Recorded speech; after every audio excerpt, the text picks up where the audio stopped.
Good morning, students. Today I will teach you the third chapter of science, safety and first aids. Students, मैं आपको आज आपके third chapter को पढ़ाऊंगा, जिसमें सुरक्षा और प्राथमिक उपचार के बारे में बताया गया है.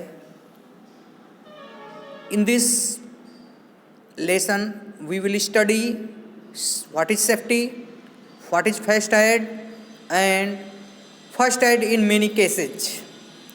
स्टूडेंट्स, इस चैप्टर में हम स्टडी करेंगे कि क्या फर्स्ट एड होता है, कैसी सेफ्टी होती है और अलग अलग केसेज में कैसे फर्स्ट एड यूज किए जाते हैं.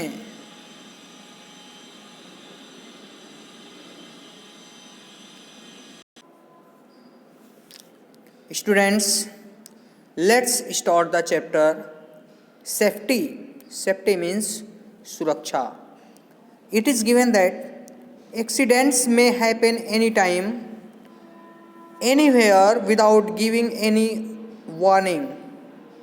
दुर्घटना कहीं भी हो सकती है, किसी भी समय हो सकती है, बिना किसी पूर्व सूचना के, बिना किसी चेतावनी के. When we work, study or play, जब हम काम करते हैं, पढ़ते हैं या खेलते हैं. वी मूव और हैंडल मैनी थिंग्स, हम चलते हैं या बहुत सी चीज़ों को हम पकड़ते हैं. Thus we can get harmed due to various types of movements, तो हमें चोट लग सकती है विभिन्न प्रकार के मूवमेंट्स के कारण, गतियों के कारण. Accidents can happen due to our negligence or due to the careless attitude of others.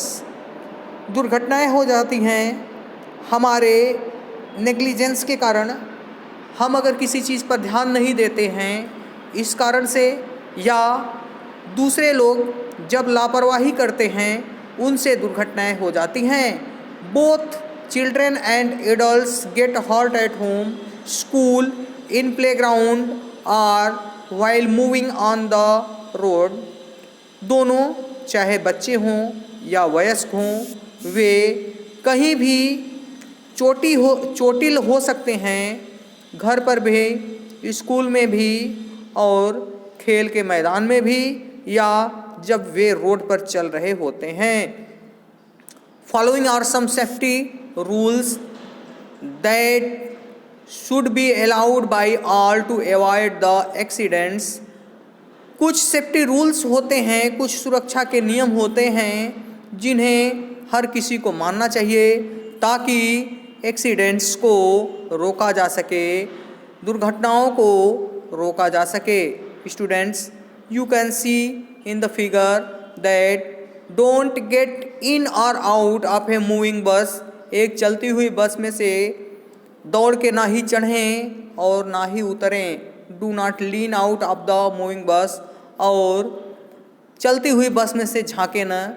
Use zebra crossing while crossing the road. जब आप रोड को पार कर रहे हों तो जेब्रा क्रॉसिंग का उपयोग करें.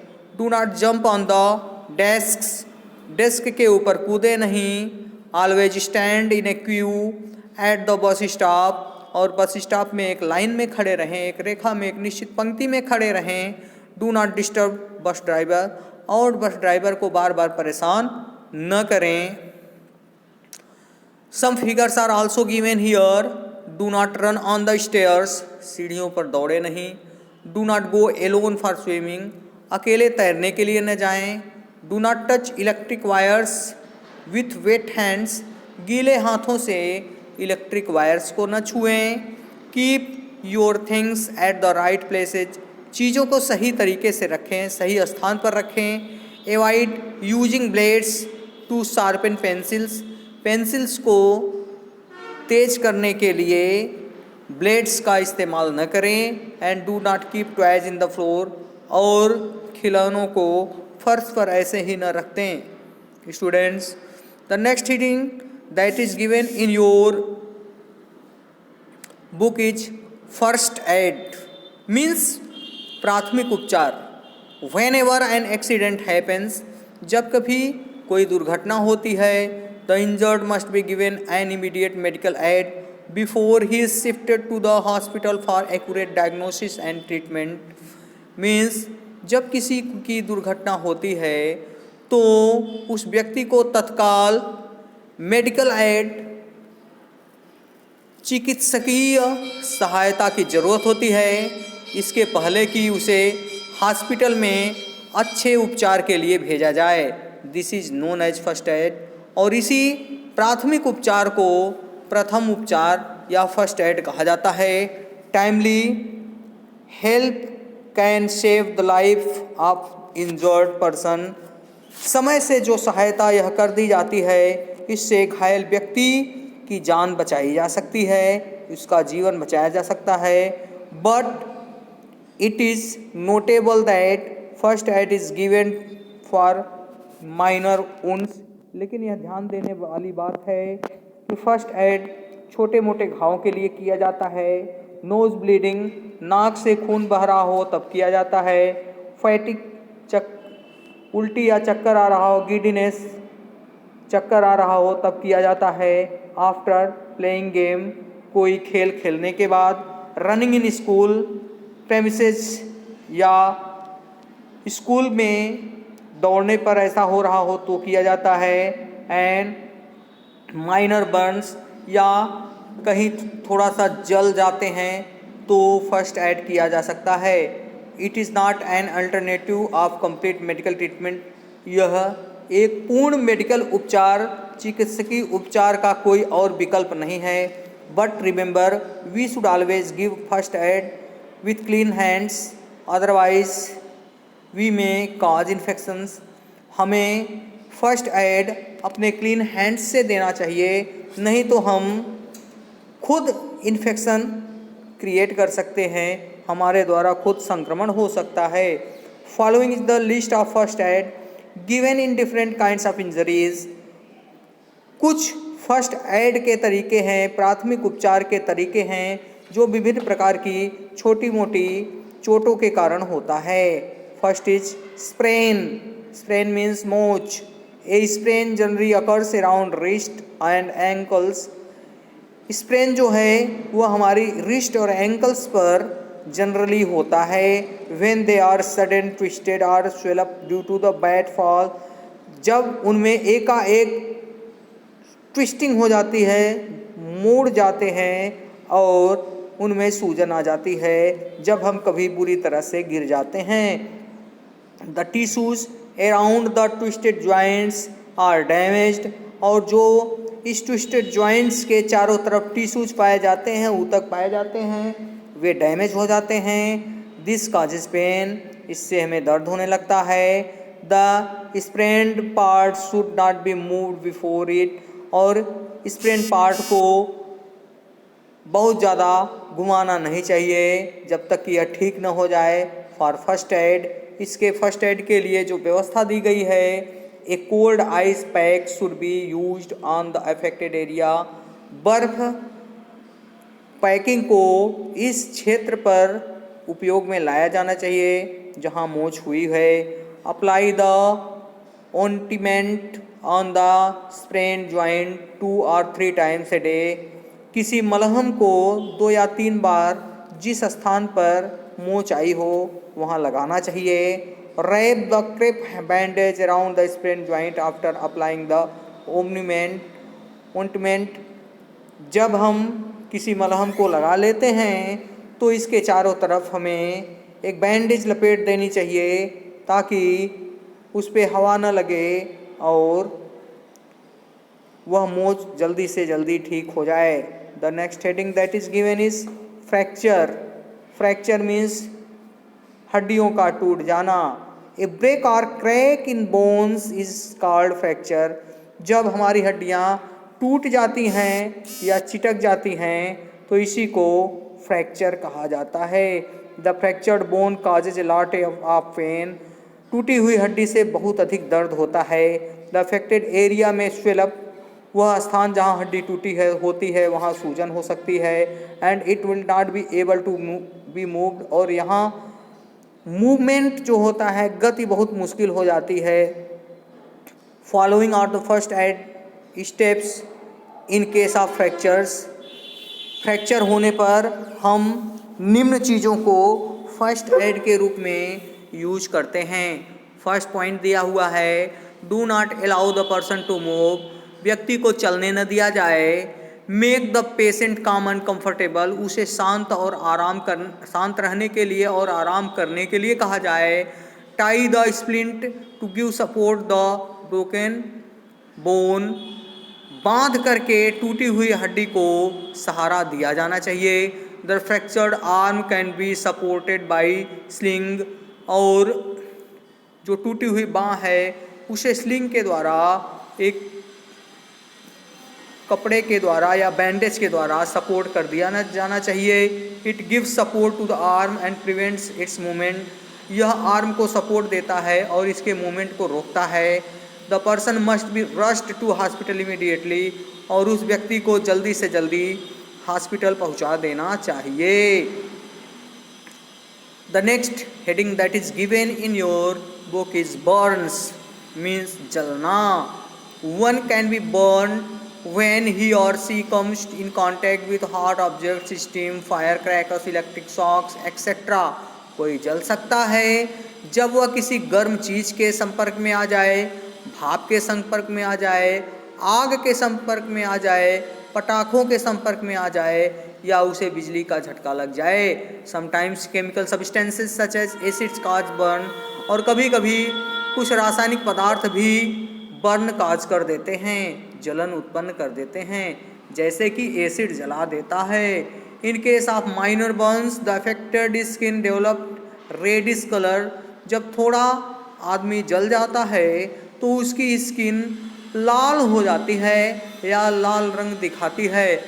Wash the affected area under cool running water for some time, ऐसी स्थिति में जो स्थान जल गया हो उसे ठंडे पानी से कुछ समय के लिए धोना चाहिए।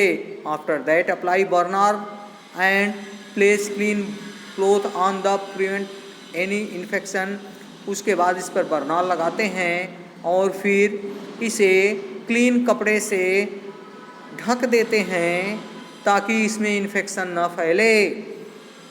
इन केस ऑफ सीवियर बर्न्स, लेकिन जब बहुत ज़्यादा जल जाता है कोई, ब्लिस्टर्स आर फॉर्म्ड, तो उस पर छाले पड़ जाते हैं। The blister must never be pitch with pin और एनी अदर शार्प ऑब्जेक्ट्स, इन छालों को किसी पिन या किसी शार्प ऑब्जेक्ट से नहीं फोड़ा जाना चाहिए। It may lead to infection, नहीं तो संक्रमण हो सकता है।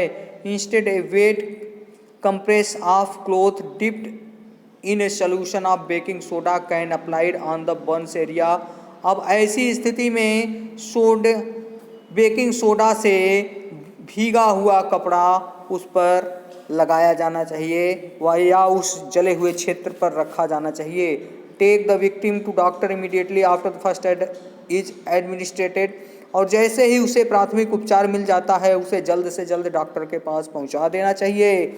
If it is a chemical burn, यदि कोई केमिकल से व्यक्ति जला हुआ होता है, the burn area must be washed with cool running water, तो जले हुए भाग को ठंडे पानी से ज़रूर धोना चाहिए। फिर dry and loosely wrap the clean bandage around it, फिर इसे सुखाना चाहिए और क्लीन बैंडेज को, साफ पट्टी को इस पे लपेट देना चाहिए। And then the victim must be taken to doctor immediately, उसके बाद उस व्यक्ति को डॉक्टर को जल्दी से जल्दी तुरंत दिखा देना चाहिए। The next heading that is given in your book is minor cuts and wounds, छोटे कट, छोटी सी काट या छोटी सी चोट लग जाने के बाद, छोटी सी घाव हो जाने के बाद। इन case of minor cuts the wounded should be cleaned with soap and water, जब छोटी सी घाव लग जाती है तो जो चोटिल व्यक्ति होता है उसे साबुन और पानी से धोना चाहिए। Then with small pads of cotton soak the Dettol और सेवलॉन, उसके बाद इसके घाव को कॉटन के कपड़े में, कॉटन के टुकड़े द्वारा डेटॉल या सेवलॉन से धोना चाहिए। If there is bleeding from the wound, ice will be stop और minimize the flow of blood. यदि फिर भी ब्लड निकल रहा है तो इसके ऊपर बर्फ के छोटे छोटे टुकड़े रखने जाने चाहिए ताकि खून का बहना रोका जा सके। The next heading that is given in your book is deep cut means गहरा घाव। In case of deep cut, the wound should be cleaned first with cotton dipped in a antiseptic solution। गहरा घाव होने पर सबसे पहले घाव को साफ किया जाना चाहिए एक ऐसे कॉटन के कपड़े से जो एंटीसेप्टिक सॉल्यूशन से भीगा हुआ हो। Bleeding must be stopped bye tying bandage tightly about the wound. और इस वुंड के इस घाव के चारों तरफ टाइट करके बैंडेज बांधा जाता है ताकि खून के बहने को रोका जा सके। Bleeding can also be stopped by applying thick pad of cotton over the wound as a press it with the thumb and fingers. और ब्लीडिंग को कॉटन के एक बड़े पैड को इसके ऊपर रख करके उंगलियों और अंगूठे से दबा करके भी ब्लीडिंग को रोका जा सकता है। A tourniquet bandage tightly tied over the wound stop bleeding. अगर हम एक टर्निक बैंडेज को टाइटली घाव के ऊपर लगा करके दबा देते हैं तो खून का बहना रुक सकता है। The victim must be taken to doctor immediately. इसके बाद जिस व्यक्ति को चोट लगी है उसे डॉक्टर के पास जल्द से जल्द पहुंचा देना चाहिए। The next heading is nose bleeding means नाक से खून का बहना। Children face nose bleeding problems during summer. बच्चों को नाक से रक्त निकलने की समस्या समर के मौसम में होती है। Following steps should be taken to give first aid in case of nose bleeding. कुछ चरण अपनाए जाते हैं जिससे हम ब्लीडिंग के टाइम पर फर्स्ट एड दे सकते हैं। Make the patient sit up with head titled upwards and ask him to keep his arms folded about his head। Patient को सर ऊपर करके बैठा देना चाहिए और उसको अपने आर्म को चारों तरफ सिर को लपेटने के लिए बोलना चाहिए। Prepare ice pack and keep the patient's nose. Ice pack को तैयार करके पेशेंट के नाक पर रखना चाहिए। It will reduce bleeding. इससे ब्लीडिंग कम हो जाती है। Ask the patient to breathe through the his mouth. Patient को मुंह से सांस लेने के लिए बोलना चाहिए। Do not allow him to blow his nose. और उसे अपनी सांसों को नाक से लेने के लिए नहीं कहना चाहिए। If there is heavy bleeding, यदि तेज़ी से खून बह रहा हो, immediate take to victim to hospital, तो रोगी को जल्दी से जल्दी हॉस्पिटल पहुंचाया जाना चाहिए। The next heading is given fire means आग लगना। Fire can be very destructive. आग बहुत विनाशकारी हो सकती है। It spreads very fast and can cause loss of life and property. यह बहुत तेज़ी से फैलती है और इससे जीवन और धन संपत्ति का क्षय होता है या नष्ट होती है। To keep our self safe, अपने आप को सुरक्षित रखने के लिए we should know about the causes and preventions of fire accidents. हमें यह जानना चाहिए कि फायर एक्सीडेंट्स के क्या कारण होते हैं और हमें उससे क्या बचाव करने चाहिए। Fire can be caused because of carelessness of handling match sticks, candles, kerosene and fire crackers. आग लग जाती है जब हम लापरवाह होते हैं माचिस की तीली को रखने में, कैंडल्स को रखने में, केरोसिन तेल को रखने में और पटाखों को रखने में। Gas leakage in kitchen can also cause fire. और किचन में जब गैस लीक हो रही हो तब भी आग लग सकती है। Electrical fires can also cause fires. और बिजली के कारण भी आग लग सकती है। Following are some safety rules to avoid the breakout. कुछ सेफ्टी रूल्स होते हैं जिनको हम फॉलो करके आग से बच सकते हैं। First is given handle the match stick candles with crackers carefully. Match stick को, कैंडल्स को और पटाखों को केयरफुल्ली पकड़ना चाहिए। Keep petrol and kerosene oil in air tight container and away from fires. Kerosene और पेट्रोल को ऐसे बर्तनों में रखना चाहिए जो एयर टाइट हो, जिनमें हवा प्रवेश न कर सकती हो, और इन्हें आग से दूर रखा जाना चाहिए। Avoid wearing synthetic clothes while working in kitchen. Synthetic clothes को पहनने से बचना चाहिए जब आप किचन में काम कर रहे हों, because they catch fire easily, क्योंकि इनमें आग जल्दी से पकड़ लेती है। Never forget to switch off the gas cylinder after use. और यूज करने के बाद गैस सिलेंडर को कभी बंद करने से भूलना नहीं चाहिए। Electrical wiring should also be checked regularly. और इलेक्ट्रिक वायरिंग को नियमित रूप से चेक किया जाना चाहिए। The next heading is given. The next heading is putting out fire. आग बुझाना। Fire can be put out in following ways. आग को आगे लिखे हुए तरीकों द्वारा बुझाया जा सकता है। In case of major fire, the nearest fire station should be informed. जब बड़ी आग लगी हो, ज़्यादा आग की लपटें उठ रही हों, तो ऐसे में नज़दीक के फायर स्टेशंस को सूचित किया जाना चाहिए। Fire extinguishers are devices to put out fires. और आग बुझाने वाले यंत्रों का इस्तेमाल किया जाना चाहिए। They contain carbon dioxide gas और फोम। इनमें कार्बन डाइऑक्साइड गैस या फोम भरी होती है।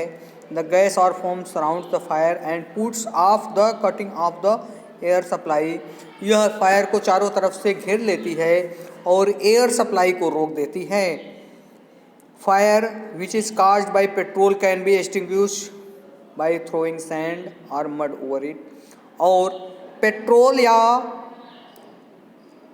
किसी ऐसे केमिकल से अगर आग लगी हो तो उसे बालू या कीचड़ फेंक करके बुझाया जा सकता है।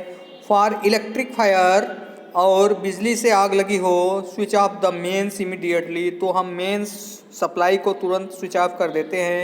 Throw sand on the fire, आग के ऊपर हम बालू फेंकते हैं।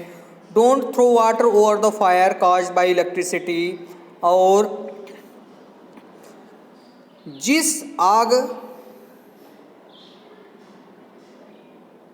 के कारण इलेक्ट्रिसिटी हो, बिजली हो, उसके ऊपर पानी नहीं फेंकना चाहिए। Water is good conductor of electricity and you may get the electric shock. क्योंकि पानी बिजली का अच्छा कंडक्टर होता है, चालक होता है, और हमें बिजली का झटका लग सकता है। Fire from petrol is also put out using sand. Petrol से लगनी हुई आग को भी हम बालू फेंक कर बुझा सकते हैं। In case of big fire, call fire brigades by dialing the number 101। और जब बड़ी आग लगी हो तो हम फायर ब्रिगेड को 101 नंबर को डायल करके बुला सकते हैं। The next heading is poisoning, means किसी विषैले जंतु का काटना। Poisoning things must be kept away from the reach of children. Poisonous चीज़ें जो होती हैं उन्हें बच्चों से की पहुंच से दूर रखना चाहिए। इट कैन प्रोवाइड फैटल, क्योंकि यह संक्रामक हो सकते हैं, इनसे खतरा हो सकता है।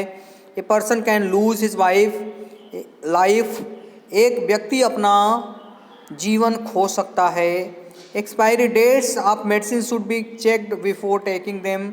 दवाइयों को खाने से पहले उनकी एक्सपायरी डेट देख लेनी चाहिए। Vegetables and fruits should be washed before eating them. Vegetables और फ्रूट्स को इन्हें खाने से पहले धो लेना चाहिए। They must have been spread with harmful insecticides and pesticide, क्योंकि इनके ऊपर खतरनाक और नुकसानदायक कीटनाशकों का उपयोग किया जाता है। Balls, pens, nails polishes, naphthalene detergents are also poisonous. इसके साथ साथ बहुत सी हमारी घरेलू चीज़ें जैसे गेंदें होती हैं, पेंट होता है, नेल पॉलिश होती है, नेफ्थलीन होती है, डिटर्जेंट होते हैं, ये भी पॉइजनस होते हैं, ये भी विषैले होते हैं।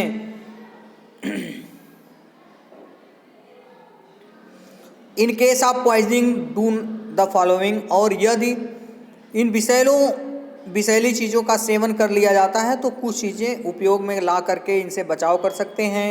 Try to make the victim vomit, जो व्यक्ति कोई पॉइजनस चीज़ खाया हुआ है उसे उल्टी करवाने का प्रयास करते हैं। Rush to victim to doctor, और जल्दी से उसे एक डॉक्टर के पास ले जाते हैं।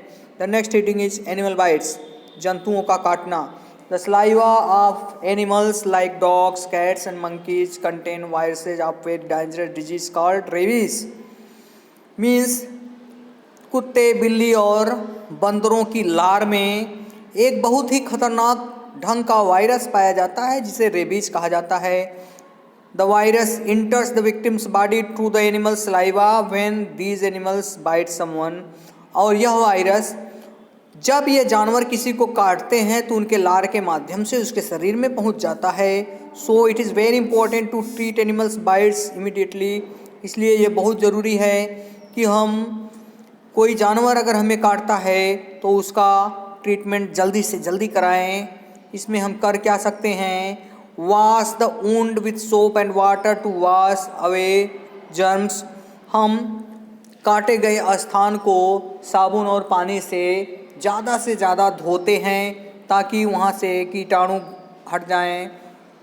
Second point, to prevent infection apply antiseptic on the wound, bandage of wound with sterile gauze, और इन्फेक्शन को फैलने से रोकने के लिए हम इसके ऊपर एंटीसेप्टिक का भी यूज करते हैं और फिर बैंडेज को स्टेराइल करके कीटाणु रहित करके इस पे बांध देते हैं।